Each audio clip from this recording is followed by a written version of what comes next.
ও কেন্দ্রীয় বৃত্তের A B ব্যাস ABCD বৃত্তস্থ চতুর্ভুজের কোণ BAC 30 ডিগ্রি হলে কোণ ADC এর মান কত? তাহলে এখানে একটা ও কেন্দ্রীয় বৃত্ত যার AB হচ্ছে ব্যাস এবং ABCD বৃত্তস্থ চতুর্ভুজের কোণ BAC অর্থাৎ এই কোণটা হচ্ছে 30 ডিগ্রি।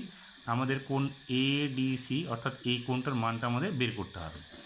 এবার আমরা ও কেন্দ্রীয় বৃত্তের ত্রিভুজ ABC এর ক্ষেত্রে আমরা লিখতে পারি ত্রিভুজ ABC এর ক্ষেত্রে কী লিখব? কোণ AOB ইকুয়ালস টু, দেখো AOB হচ্ছে সরল কোণ, তাহলে এখানে আমরা লিখব 180 ডিগ্রি। এবার কোণ ACB কত হবে?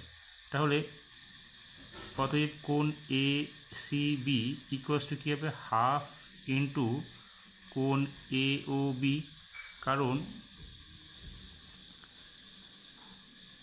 কোণ ACB হচ্ছে পরিধিস্থ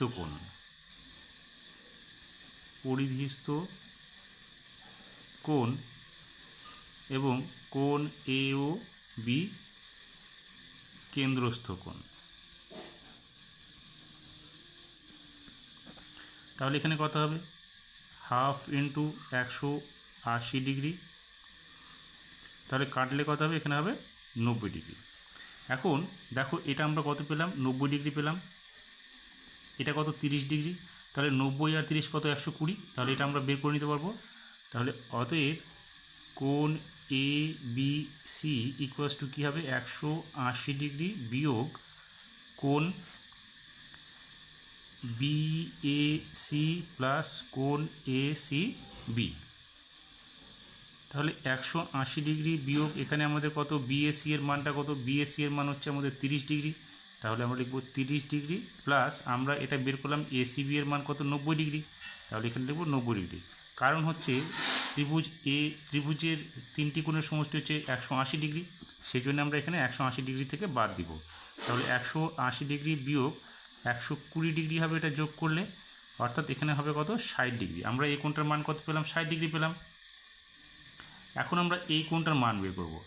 তাহলে অতএব কোণ ADC, যে কোণটা আমাদের চেয়েছে, তাহলে কোণ ADC ইকুয়ালস টু কী হবে? 180 ডিগ্রি বিয়োগ কোণ ABC, কারণ আমরা লিখব কোণ ADC বৃত্তস্থ